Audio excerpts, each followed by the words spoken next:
Thank you, President Eyring. 아이링 회장님 감사합니다.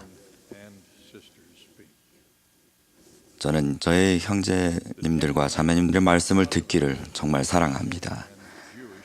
십계명은 기독교와 유대교에서 기본이 되는 계명입니다. 하나님께서 선지자 모세를 통해 이스라엘 자손에게 주신 이 계명에서 처음에 나오는 두 가지는 우리 예배와 우선순위에 관한 것입니다. 먼저 주님께서는 너는 나 외에는 다른 신들을 내게 두지 말라고 명하셨습니다. 수세기 뒤에 예수님은 율법 중에서 어느 계명이 크니까라는 질문에 내 마음을 다하고 아이어링 회장님이 말씀하셨던 것 같습니다. 내 마음을 다하고 목숨을 다하고 뜻을 다하여 주 너의 하나님을 사랑하라 라고 대답하셨습니다. 십계명에서 두 번째 계명은 다른 신을 두지 말라는 지침을 잘 설명해주며 하나님의 자녀로서 삶에서 무엇을 최우선에 두어야 하는지를 알려줍니다. 너를 위하여 새긴 우상을 만들지 말고 또 위로 하늘에 있는 것이나 아래로 땅에 있는 것에 어떤 형상도 만들지 말며 이 계명에는 그것들에게 절하지 말며 그것들을 섬기지 말라는 내용이 덧붙여집니다. 물리적인 우상만 금하는 것이 아니라 항상 근본적인 우선순위로 무엇을 두어야 하는지도 말하는 것입니다. 여호와는 이렇게 설명하셨습니다. 나 내 하나님 여호와는 질투하는 하나님인즉 나를 사랑하고 내 계명을 지키는 자에게는 은혜를 베푸느니라. 질투는 드러낸다는 뜻입니다. 히브리어로 본래 뜻은 민감하고 깊게 느낀다 라는 뜻입니다.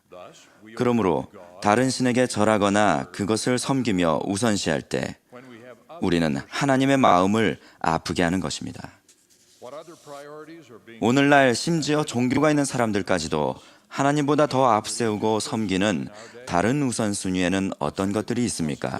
세상에서 흔히 접하는 이런 것들에 대해 생각해 보십시오. 문화적 전통 및 가족의 전통, 편견 없이 말하기, 사회적 성공에 대한 열망, 물질적 소유, 여가 활동 추구, 권력, 유명세, 명망. 해당되는 예가 없다면 또 다른 예도 들 수 있습니다. 개별적인 예보다 더 중요한 것은 바로 원리입니다. 원리는 우리에게 어떤 다른 우선순위가 있느냐를 말하는 것이 아닙니다. 둘째 계명에서 제기하는 질문은 무엇이 우리의 궁극적인 우선순위인가입니다. 우리가 예배한다고 공언하는 하나님보다 더 앞세우는 다른 우선순위 또는 신이 있어 거기에 절하거나 섬기고 있지는 않습니까? 그분을 사랑한다면 그분의 계명을 지키리라고 가르치신 구주를 따르기를 잊으셨습니까? 만약 그렇다면 우리 시대의 흔한 문제인 영적 무관심과 절제되지 않은 탐욕으로 우리의 우선순위가 뒤죽박죽 되어버린 것입니다. 후기 성도에게 계명은 하나님께서 그분의 자녀를 위해 주신 계획, 즉 위대한 구원의 계획에 근거하여 주어진 것이며 따라서 계명은 구원의 계획과 불가분의 관계에 있습니다. 위대한 행복의 계획으로도 불리는 이 계획은 하나님의 자녀인 우리의 기원과 운명, 즉 우리가 어디에서 왔으며 왜 이곳에 있고 어디로 갈 것인지를 알려줍니다. 또한 구원의 계획은 하나님의 계명과 구주의 필요성, 필멸의 가족과 영원한 가족의 지극히 중요한 역할을 비롯하여 창조의 목적과 지상생활의 상태도 설명해 줍니다. 이런 것을 아는 후기 성도가 이 계획에 맞게 우선순위를 세우지 않는다면 다른 신을 섬기는 위험에 빠져 있는 것입니다. 하나님의 자녀를 위한 그분의 계획을 알기에 우리 후기 성도는 결혼과 가족에 대한 남다른 시각이 있습니다. 우리는 가족을 중심으로 하는 교회로 잘 알려져 있습니다. 우리의 신학은 하늘 부모에게서 시작되었고 우리의 가장 큰 소원은 영원한 승영의 충만함에 이르는 것입니다. 우리는 이 일이 가족 관계로서만 가능하다는 것을 잘 알고 있습니다. 우리는 남녀 간의 결혼이 하나님의 계획을 성취하는 데 필수적인 것임을 압니다. 이런 결혼을 통해서만 세상에 태어나기에 합당한 환경이 만들어지고 가족은 영생을 준비할 수 있습니다. 우리는 결혼하고 자녀를 낳고 키우는 것은 하나님 계획의 일부이며 그 기회를 받은 사람들에게 그것은 성스러운 의무라고 생각합니다. 우리는 지상과 하늘에서 최고의 보물은 자녀와 후손이라고 믿습니다.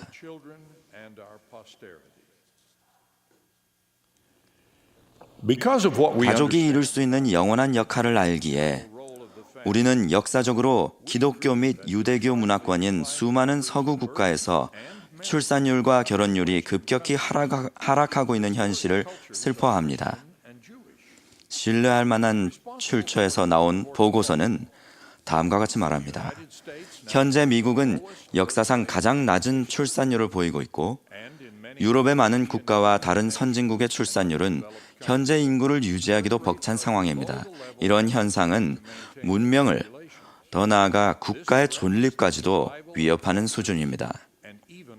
미국에서 18세에서 29세 사이인 젊은 성인의 결혼율은 1960년에 59%였던 것에서 2010년에는 20%까지 하락했습니다. 현재 초혼 평균 연령은 역사상 가장 높은 수준으로 여성은 26세, 남성은 거의 29세입니다. 많은 국가와 문화권에서 결혼한 아버지와 어머니, 자녀가 있는 전통적인 형태의 가족은 원칙이 아닌 이례적인 사례가 되어가고 있으며 결혼해서 자녀를 낳기보다는 사회 경력을 추구하려는 경향이 수많은 여성 사이에서 팽배해지고 있고 또한 아버지의 역할과 필요성에 대한 인식이 점차 감소하고 있습니다. 이러한 걱정스러운 추세에도 우리는 하나님의 계획이 그분의 모든 자녀를 위한 것이고 하나님은 그분의 자녀들이 어느 곳에 있든지 그 모두를 사랑하신다는 것을 인식하고 있습니다. 몰몬경의 첫 번째 장에서는 하나님의 권능과 선하심과 자비하심은 땅의 모든 주민 위에 있다고 선언합니다. 그 뒤에는 그는 모든 사람을 위해 그의 구원을 거저 주셨으며 모든 사람이 서로 같은 특권을 가졌나니 아무도 금지당하지 아니하였다고 나옵니다. 결국 경전은 모든 사람을 동정심과 자애, 사랑으로 대해야 할 우리의 책임에 대해 가르치고 있는 것입니다. 우리는 다른 사람의 종교적 신념뿐 아니라 날로 증가하는 하나님을 믿지 않는다고 공언하는 사람들까지도 모두 존중합니다. 우리는 하나님께서 주신 선택의 능력을 통해 많은 사람이 우리와 다른 믿음을 따를 것임을 알고 있습니다. 그러나 우리도 다른 사람들이 우리의 종교적 신념을 존중하고 우리 믿음 때문에 그들과는 다른 몇 가지 선택과 행동을 할 수밖에 없다는 점을 이해해 주기를 바랍니다. 예를 들어 오직 결혼한 남녀 사이에서만 성적인 관계가 이루어져야 한다는 하나님의 구원의 계획에서 핵심 요소인 이 영원한 표준을 하나님께서 확립하셨다고 우리는 믿습니다.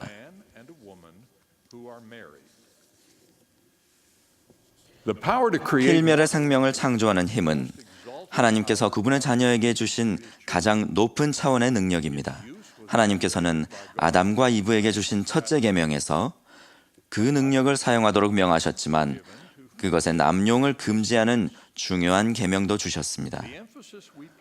하나님의 계명을 성취하는 데에서 우리의 생명 창조 능력에 부여된 목적을 이해하기에 우리는 그토록 순결의 법을 강조하는 것입니다. 남녀가 결혼 관계 밖에서 생명 창조 능력을 사용한다면 어떤 것이든 그것은 죄악이며 하나님의 자녀를 승령으로 인도하려는 그분의 계획에 어긋나는 행위입니다. 아담과 이브에서 시작되어 온 시대를 거쳐 전해 내려온 결혼이라는 행위를 하나님의 아들들과 딸들 간의 생명 창조 관계로, 또 하나님의 자녀를 양육하기 위한 하나님의 규범으로 보는 우리의 믿음 때문에 우리는 그토록 순결의 법을 중요시하는 것입니다. 다행히도 종교적인 교리 또는 사회를 위해 그것이 최선이라는 의견에 따라 다른 종파나 단체와 관련된 많은 분이 결혼의 본질과 중요성에 대해 우리와 의견을 같이 하고 있습니다. 하나님의 자녀를 위한 그분의 계획을 알기에 혼외 관계에서 태어나는 아이들이 점점 증가하여 현재 미국에서 그 비중이 전체 신생아의 41%에 이르며 결혼하지 않은 채 동거하는 사람들의 수가 과거 반세기 동안 급증했다는 사실에 우리는 낙담하는 것입니다. 50년 전만 해도 결혼 전에 동거하는 사람의 수는 극히 적었지만 지금은 60%에 이릅니다. 또한 이를 허용하는 추세가 늘어나고 있으며 특히 10대들 사이에서는 이런 현상이 더욱 심각합니다. 최근 한 조사에 따르면 10대 중 약 50%가 혼외 관계에서 자녀를 낳는 것을 문제없는 생활 방식으로 여긴다고 합니다. 수많은 정치적 사회적 압력이 몰려와 하나님께서 명하신 성적 도덕성에 위배되며 결혼과 자녀 출산의 영원한 본질과 목적에 반하는 행위를 합법화하려 합니다. 이러한 압력으로 인해서 이미 여러 주와 국가에서 동성결혼이 허용되었습니다. 성별을 혼란스럽게 하거나 하나님의 위대한 행복의 계획을 성취하는데 반드시 필요한 남녀 간의 차이를 없애려 하는 압력들도 존재합니다. 하나님의 계획과 그분의 교리를 이해할 때 얻게 되는 영원한 관점에서 바라본다면 그런 행동을 묵과하거나 법률로 정당화하는 일은 허용될 수 없습니다. 정책과 교리까지도 변경할 수 있는 다른 조직들과는 달리 우리의 정책은 하나님께서 변경될 수 없다고 정해주신 진리에 의해서 결정됩니다. 신앙개조 제12조를 보면 우리는 행정당국의 지시를 받고 또 법률을 순종하고 존중하며 지지할 것을 믿는다고 나옵니다. 그러나 하나님께서 부도덕하다고 하신 것을 인간의 법률이 도덕적인 것으로 만들 수는 없는 일입니다. 하나님을 사랑하고 섬기라는 우리의 가장 높은 우선순위를 지키고자 한다면 그분의 율법을 우리의 행동 표준으로 삼아야 합니다. 예를 들어 간음과 사통이 자신이 사는 국가나 주에서는 불법이 아닐 때에도 우리는 그런 일을 범하지 말라는 신성한 명령을 계속 따릅니다. 마찬가지로 소위 말하는 동성결혼을 합법화하는 법도 결혼에 대한 하나님의 율법과 그에 관한 계명 그리고 우리의 표준을 바꾸어 놓지는 못합니다.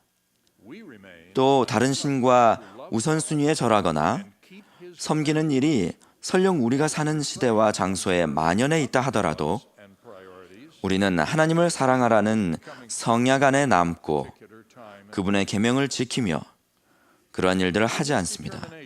그런 결단을 보일 때 오해를 받거나 편협하다는 비판을 듣고 또한 차별을 겪고 우리의 신앙대로 행동하지 못하게 자유를 침해당할 때에도 우리는 견뎌야 할지도 모릅니다. 그럴 때는 하나님을 섬기라는 우리의 첫 번째 우선순위를 기억하고 우리 개척자 선조들이 보여주었던 것과 같은 불굴의 정신으로 우리 모두 각자의 손수레를 끌어야 한다고 저는 생각합니다. 토마스 S. 몬슨 회장님의 가르침은 이런 상황에 적용됩니다. 27년 전 연차 대회에서 회장님은 담대하게 선언하셨습니다. 의견을 무시할 수 있는 용기, 원리를 고수하는 용기를 가져야 합니다. 타협하지 않는 용기는 하나님의 승인의 미소를 가져다 줍니다. 용기가 남자답게 죽는 자발성만이 아니라 품위 있게 생활하고자 하는 결심으로 간주될 때 그것 자체가 생활이 되어 아름다운 덕이 되는 것입니다. 도덕적인 비겁자란 다른 사람들이 부인하거나 또는 조롱할 것이기 때문에 자신이 옳다고 생각하는 것을 행하기를 두려워하는 자입니다. 누구나가 두려움을 당하게 되지만 품위를 가지고 두려움을 받아들이는 사람은 용기도 갖고 있다는 것을 기억하십시오.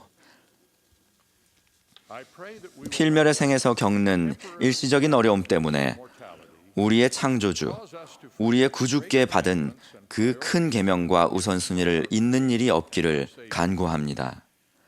세상적인 것들에 우리 마음을 크게 내주고 사람의 명예를 갈망한 나머지 우리의 영원한 운명을 성취하기 위한 노력을 그쳐서는 안 됩니다. 하나님의 자녀를 위한 그분의 계획을 아는 우리에게는, 거기에 참여하겠다고 성약을 맺은 우리에게는 분명한 책임이 있습니다. 우리는 영생을 얻겠다는 우리의 지극히 중요한 소망에서 결코 벗어나서는 안 됩니다. 그리고 하나님 아버지와 그분의 아들이자 우리 구주이신 예수 그리스도 이외에 다른 신들을 두고 섬기지 않으며 그분들보다 다른 것을 앞세우지 않겠다는 우리의 첫 번째 우선순위를 절대 소홀히 여겨서는 안 됩니다. 우리가 이런 우선순위를 이해하고 현명하고 친절한 방법으로 추구하려 노력할 때 다른 사람들이 우리를 이해하도록 도와주시기를 예수 그리스도 이름으로 간구합니다. 아멘.